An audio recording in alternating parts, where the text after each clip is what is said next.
Good morning dear friends, વિદ્યાર્થી મિત્રો. Lecture number 21 માં મેં તમને વાત કરી હતી તે મુજબ આજનો આ લેક્ચર શ્રેણિક અને નિશ્ચયક માટે આપણે લાસ્ટ લેક્ચર છે. આપણે ઘણા બધા લેક્ચરોથી શ્રેણિક અને નિશ્ચયક ઉપર ડિસ્કશન કરી રહ્યા છીએ.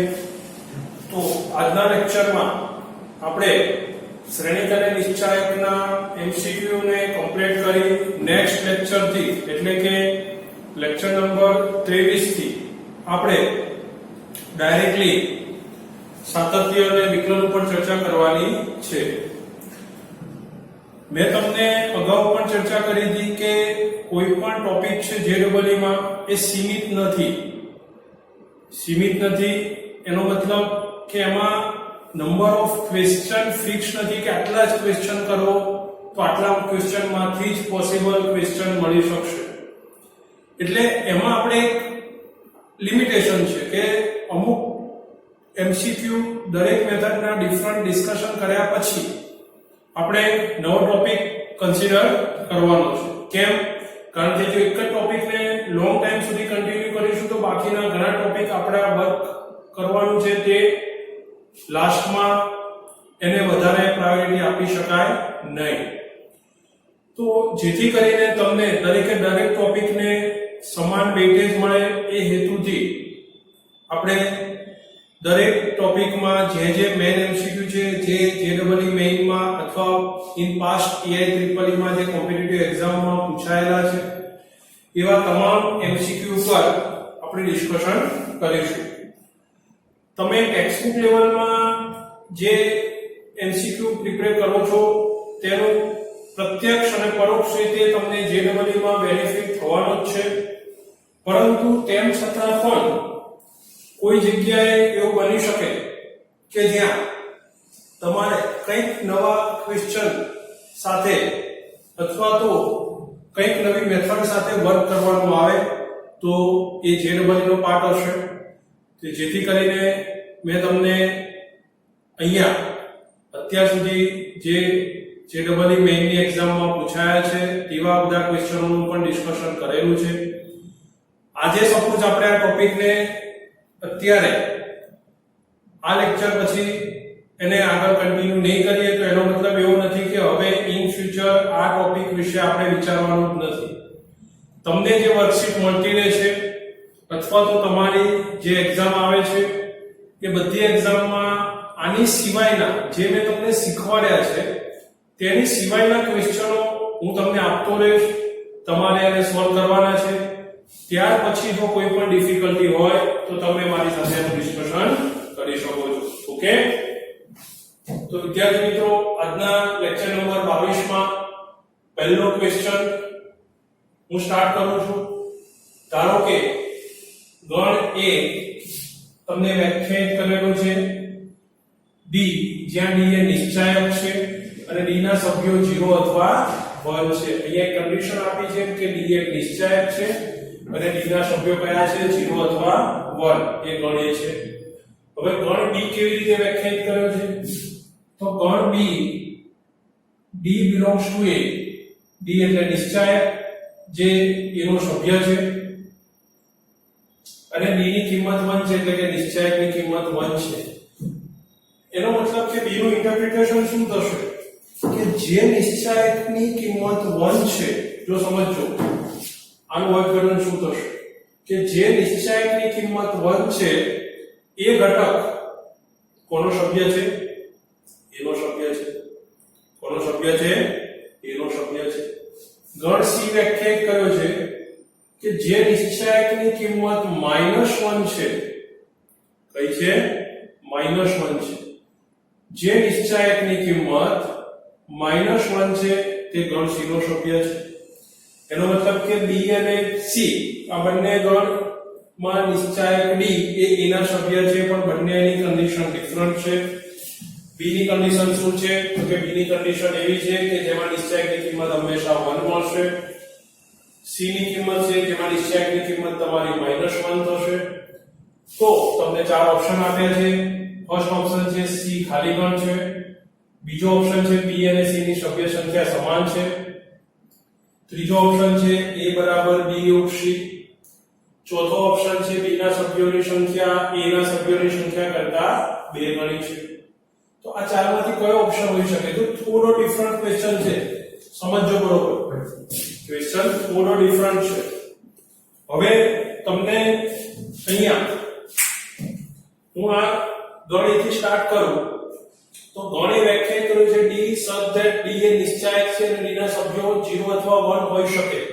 d ના બે સભ્યો છે કાં તો 0 અથવા તો 1.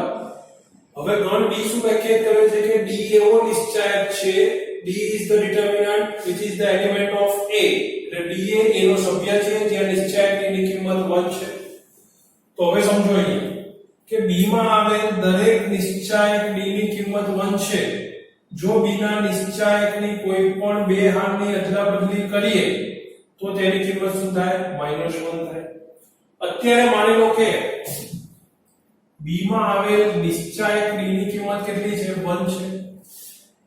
હવે તમને ખબર છે નિશ્ચાયકમાં એક રિઝલ્ટ હતું, તમે ભણી ગયા છો કે કોઈ પણ બે હાર કે સ્તંભની અદલાબદલી કરવામાં આવે, કોઈ પણ બે હાર કે સ્તંભની અદલાબદલી કરવામાં આવે તો નિશ્ચાયકનું મૂલ્ય એ આપેલ નિશ્ચાયકના મૂલ્યની વિરોધી સંખ્યા બને.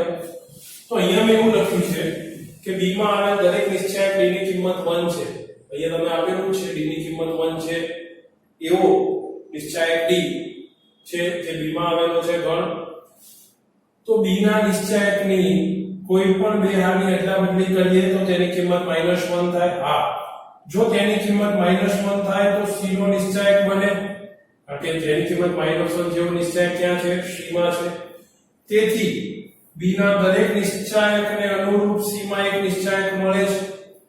એનો મતલબ શું થશે કે b માં જેની કિંમત 1 છે તેવા નિશ્ચાયકની જો બે હાર કે સ્તંભની અદલાબદલી કરીએ તો એનાથી મળતો નવો નિશ્ચાયક જેની કિંમત -1 થાય, જે તમને ક્યાં મળે? નિશ્ચાયક c માં મળે. ઓકે, કારણ કે c માં નિશ્ચાયકની કિંમત -1 છે. ઓકે, નિશ્ચાયકના અનુરૂપ c માં એક નિશ્ચાયક મળે તથા c ના દરેક નિશ્ચાયકની કિંમત કેટલી છે? -1. હવે c ઉપર આવો. c ના દરેક નિશ્ચાયકની કિંમત -1 છે. જો c ના નિશ્ચાયકની કોઈ પણ બે હારની અદલાબદલી કરીએ તો તેની કિંમત કેવી થાય? 1 થાય. c ના નિશ્ચાયકની કિંમત -1 છે, તેમાં કોઈ પણ બે હાર અથવા તો સ્તંભની અદલાબદલી કરીએ તો એની કિંમત +1 થાય. તેથી c ના દરેક નિશ્ચાયકને અનુરૂપ b માં એક નિશ્ચાયક મળે.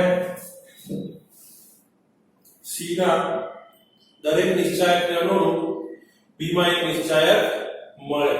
ક્લિયર છે? અર્થઘટન સમજાય છે ને? આમાં કહેવાનો મીનિંગ શું છે કે b ડોટ b જે છે એમાં જે નિશ્ચાયક છે તેની કિંમત 1 છે. જો એમાં કોઈ પણ બે હાર કે સ્તંભની અદલાબદલી કરો તો એનું મૂલ્ય -1 થઈ જાય, જે c નો નિશ્ચાયક બને. અને c માં નિશ્ચાયકની કિંમત -1 છે, તેમાં કોઈ પણ બે હારની અદલાબદલી કરીએ તો એની કિંમત +1 થાય, તો b નો નિશ્ચાયક બને. એનો મતલબ કે b અને c એ બંનેમાં દરેકને અનુરૂપ જો c હોય તો c ના દરેક નિશ્ચાયકને અનુરૂપ b માં એક નિશ્ચાયક મળે, અને b હોય તો b ના દરેક નિશ્ચાયકને અનુરૂપ c માં એક નિશ્ચાયક મળે. આમ b અને c વચ્ચે એક સંગતતા થાય. હા કે ના? b અને c વચ્ચે એક સંગતતા થાય તો b અને c ના સભ્યોની સંખ્યા કેવી થઈ જાય? સમાન. તો આન્સર શું થશે? b અને c ના સભ્યોની સંખ્યા સમાન થશે. ક્વેશ્ચનમાં કોઈ કેલ્ક્યુલેશનનો પાર્ટ નથી, માત્ર થિયોરિકલ કન્સેપ્ટ છે. નિશ્ચાયકનો થિયોરિકલ કન્સેપ્ટ છે જેના આધારિત આ ક્વેશ્ચન અહીંયા પૂછેલો છે. જોઈ લો. ખ્યાલ આવી ગયો કે શું પોઝિશન છે કે b અને c માં મેં તમને કીધું એ પ્રમાણે કે જો b માં તમારી કિંમત -1 થાય તેનો અનુરૂપ c માં એક નિશ્ચાયક મળશે. c ને -1 ને અનુરૂપ જો એની કિંમત +1 થાય તો b માં એક નિશ્ચાયક મળશે. મતલબ b અને c વચ્ચે એક સંગતતા થશે. તો b અને c વચ્ચે એક સંગતતા થાય વિદ્યાર્થી મિત્રો, તો એનો મીનિંગ એવો થાય કે b અને c ની સભ્ય સંખ્યા કેવી હશે? સમાન. કારણ કે મેં અહીંયા ખાસ અગત્યનું વિધાન લખ્યું છે કે b ના દરેક નિશ્ચાયકને અનુરૂપ c માં એક નિશ્ચાયક મળે જ.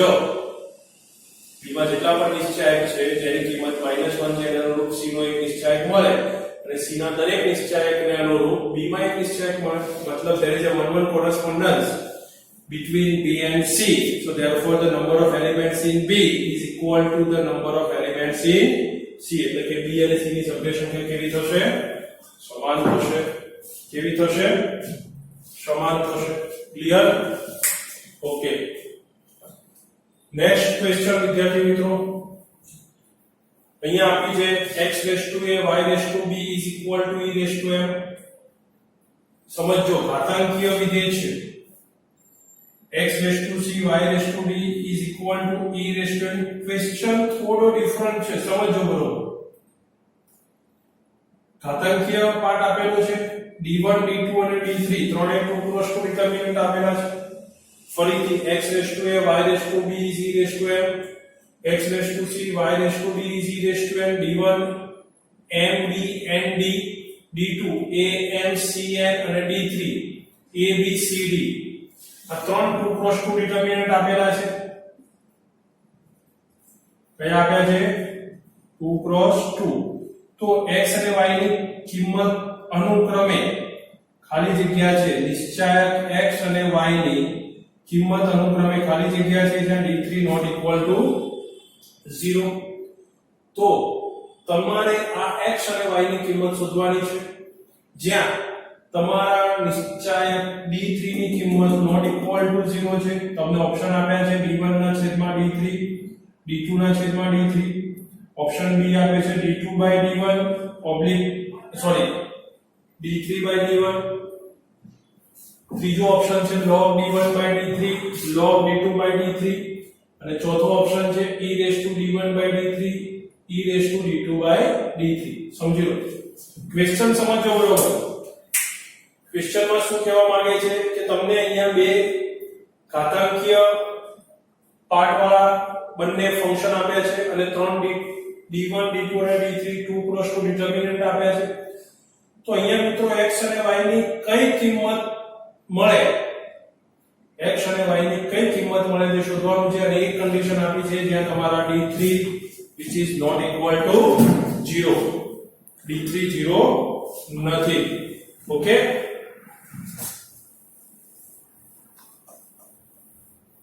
હવે સમજો અહીંયા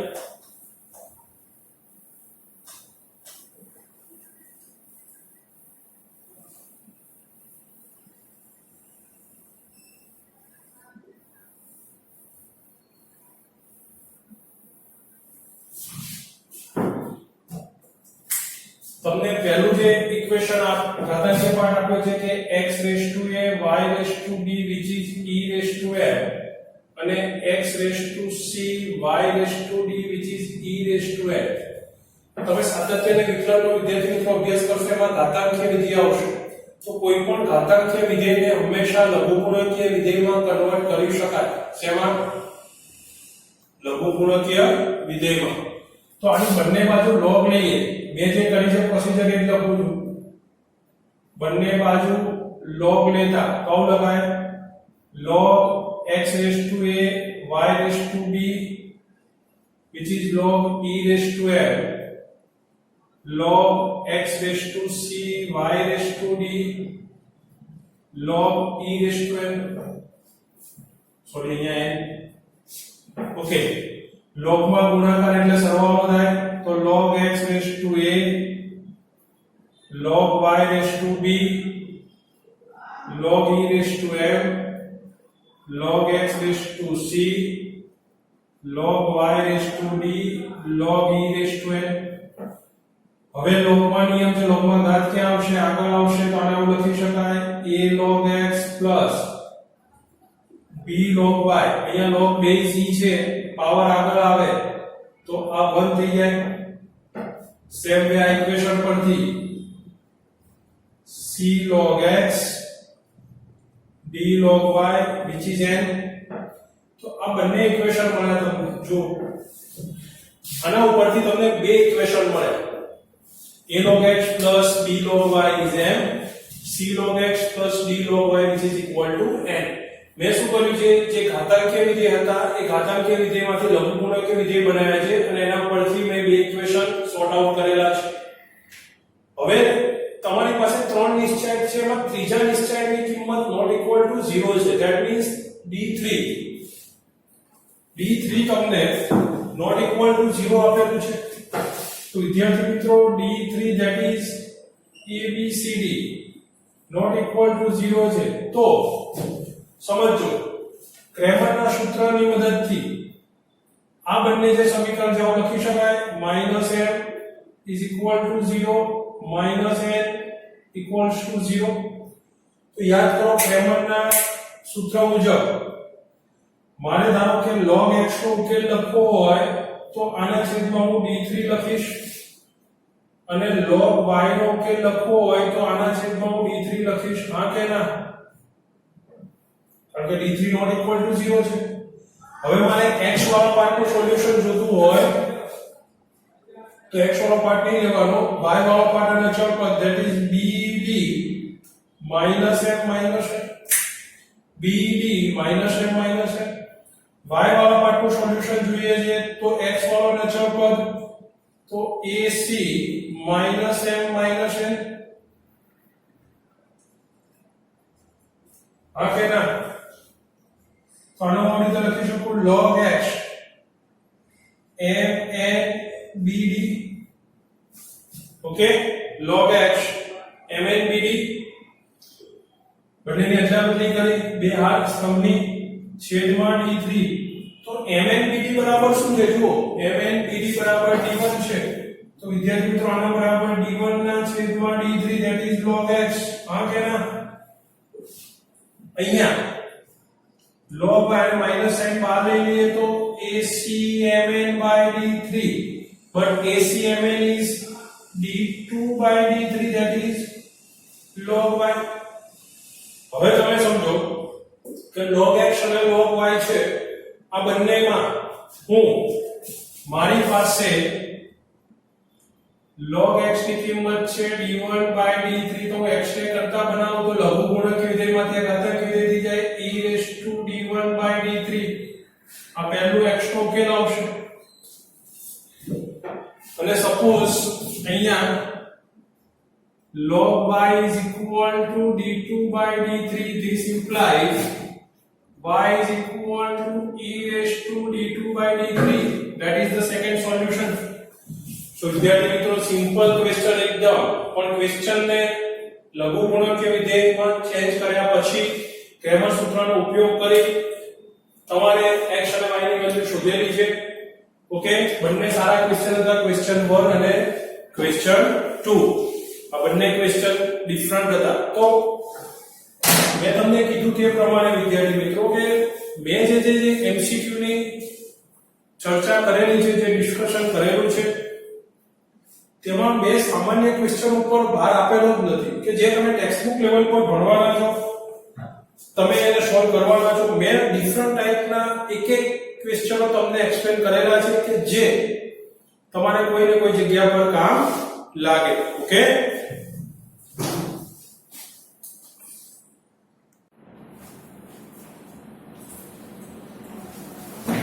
નેક્સ્ટ ક્વેશ્ચન વિદ્યાર્થી મિત્રો, જો a b અને c ધન વાસ્તવિક સંખ્યા હોય, a b અને c ધન વાસ્તવિક સંખ્યા હોય તો સમીકરણ સહનથી x2 by a2 plus y2 by b2 minus z2 by c2 is 1, x2 by a2 minus y2 by b2 plus z2 by c2 1, x2 by a2 plus y2 by b2 plus z2 by c2 1 ને આ સમીકરણ સહનથી એક પણ ઉકેલ નથી, અનન્ય ઉકેલ છે, અસંખ્ય ઉકેલ છે કે આપેલ પૈકી એક પણ નહીં.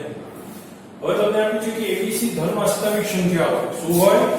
abc એ ધન વાસ્તવિક સંખ્યા હોય તો સમીકરણ સહનથી એક પણ ઉકેલ ન મળે, અનન્ય ઉકેલ મળે, અસંખ્ય ઉકેલ મળે કે આપેલ પૈકી એક પણ નહીં. તો એના માટે વિદ્યાર્થી મિત્રો અહીંયા જુઓ, મેં અહીંયા તમને x2 by a2 ના સ્વરૂપમાં આપ્યું છે. તો મેં x2 by a2 બરાબર capital X, x2 by a2 આના બરાબર capital X, y2 by b2 capital Y, z2 by c2 capital Z ધારી લીધું છે.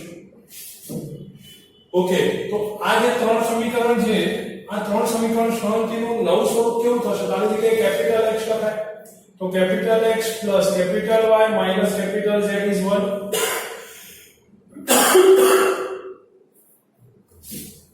Capital X minus capital Y plus capital Z is 1. Capital X plus capital Y plus capital Z is 1. Okay, तो આ સમીકરણ શાંતિનું સ્વરૂપ બની ગયું.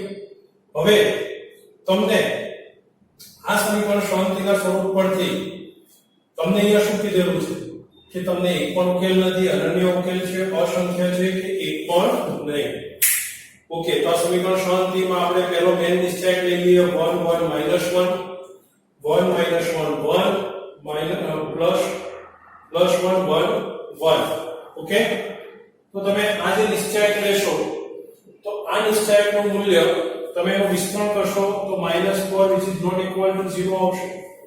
એનો મતલબ કે નિશ્ચયક b not equal to 0 मतलब સમીકરણ શાંતિને અનન્ય ઉકેલ છે.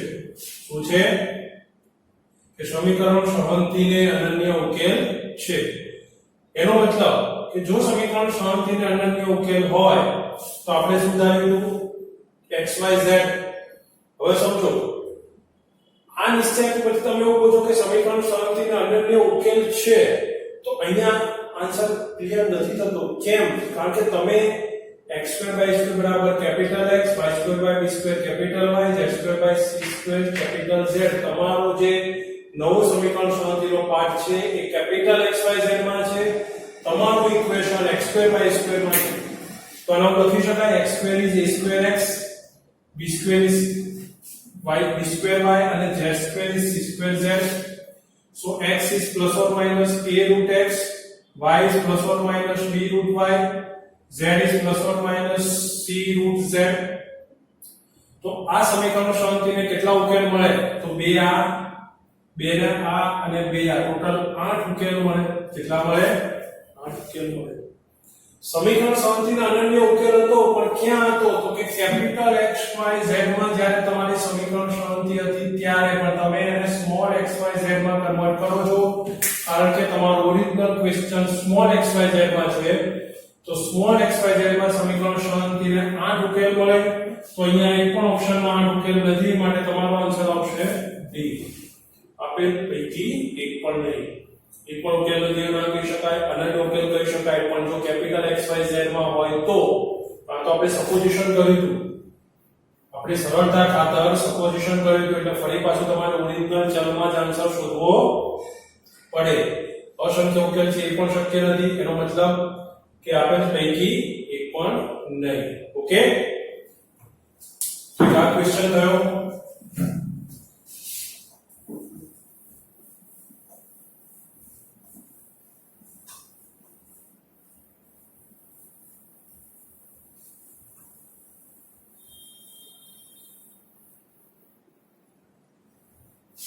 ચલો નેક્સ્ટ ક્વેશ્ચન.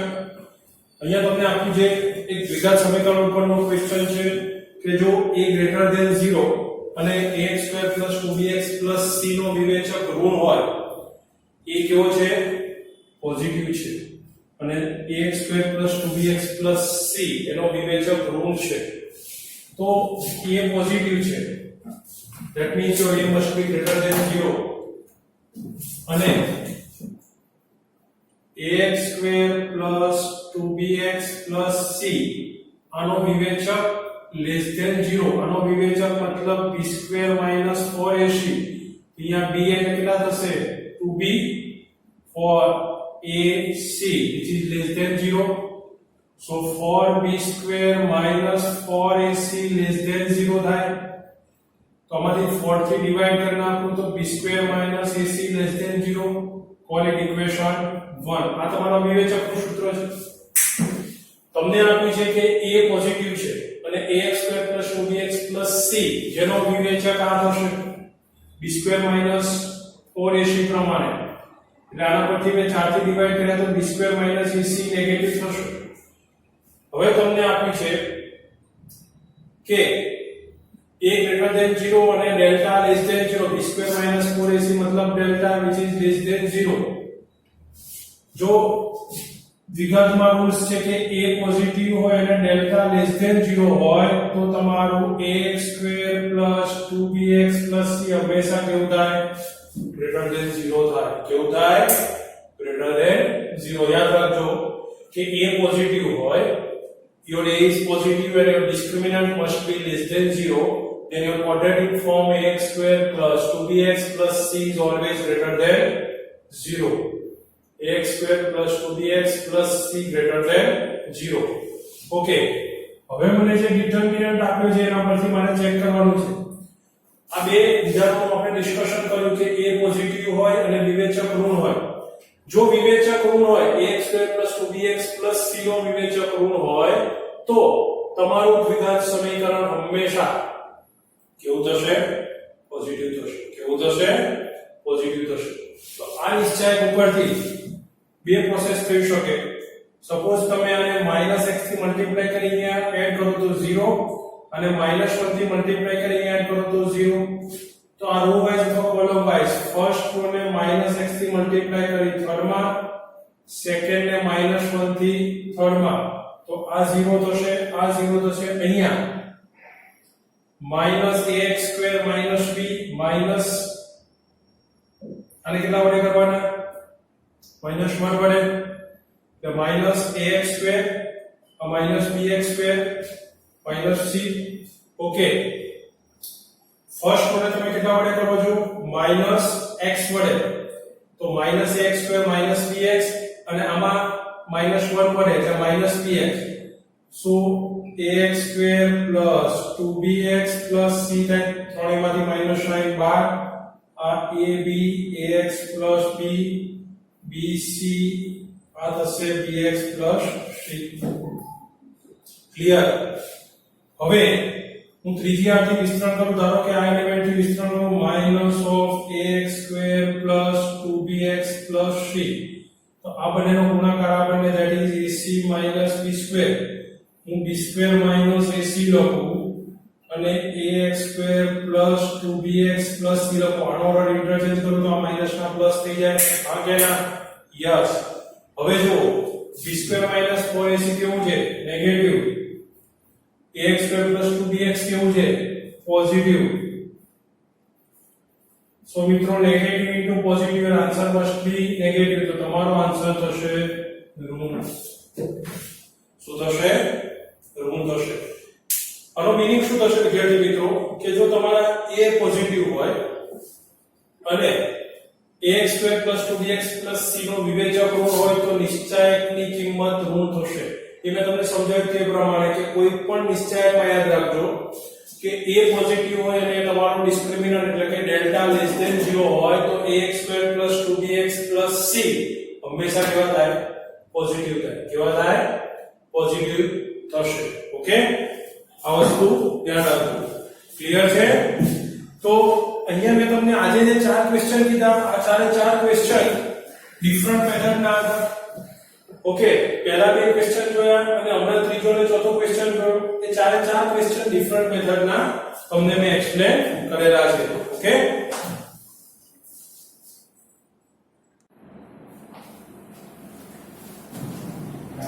નેક્સ્ટ ક્વેશ્ચન વિદ્યાર્થી મિત્રો, તમને શ્રેણિક આપે છે. આપણો લાસ્ટ ક્વેશ્ચન નિશ્ચયકનો હતો. હવે આ ક્વેશ્ચન શ્રેણિક a બરાબર શ્રેણિકમાં 1 tan θ - tan θ 1 શ્રેણિક a આપ્યો છે. 1 tan θ - tan θ 1 માટે a ઇન્વર્સ નો સ્ક્વેર શું આપ્યું છે? a ઇન્વર્સ નો square is equal to k time cos 2θ minus sin 2θ sin 2θ cos 2θ હોય તો k ની વેલ્યુ કેટલી થાય? શ્રેણી કે આપ્યો છે 1 tan θ minus tan θ 1 માટે a ઇન્વર્સ નો square is k cos 2θ minus sin 2θ sin 2θ cos 2θ હોય તો k બરાબર ખાલી જગ્યા થાય cos θ cos square θ sin θ અને sin square θ. આ ચાર ઓપ્શન આપ્યા છે. તો સૌથી પહેલા મારે a ઇન્વર્સ શોધવો પડશે. હા કે ના? તો અહીંયા a ઇન્વર્સ શોધવા માટે આપણી પાસે કોમન સૂત્ર છે a ઇન્વર્સ બરાબર 1 by determinant of a into adjoint of a, જે આપણે જાણીએ છીએ. ઓકે, તો a inverse is 1 by determinant of a into adjoint of a. तो 1 by determinant of a, determinant of a मतलब a નો નિશ્ચય. તો મિત્રો a નો નિશ્ચય કેટલો થશે? 1 tan theta minus tan theta 1. तो 1 plus tan square theta થાય, that is equal to sec square theta. तो a નો નિશ્ચય 1 plus tan square theta. अच्छा, adjoint of a આ તમારો 2 cross 2 શ્રેણિક છે. તો 2 cross 2 શ્રેણિક માટે શ્રેણિકનો adjoint એટલે કે સવર શ્રેણિક શોધવો હોય તો આપણે શું કરતા હતા? અગ્ર વિકર્ણની અદલાબદલી. એ તો 1 1 જ છે. પ્રતિ વિકર્ણની નિશાની બદલાય. -10 છે +10 થાય, +10 છે -10. अच्छा, આ 1 + tan square that is equal to sec square theta લખાય. તો 1 by sec square એટલે cos square theta. as it is. Okay, તો આ તમારું કોનું મૂલ્ય મળ્યું તમને? a ઇન્વર્સ મળ્યું. મારે શું જોઈએ છે? a ઇન્વર્સ નો સ્ક્વેર. તો a ઇન્વર્સ નો સ્ક્વેર કરીશ મતલબ આ આખાનો સ્ક્વેર થશે. તો આનો સ્ક્વેર થાય cos⁴. આ શ્રેણિકનો સ્ક્વેર મતલબ આનો સ્ક્વેર મતલબ આ શ્રેણિકનો આ શ્રેણિક સાથે ફરીથી ગુણાકાર મતલબ શ્રેણિક અને ફરીથી એનો શ્રેણિક બંનેનો ગુણાકાર.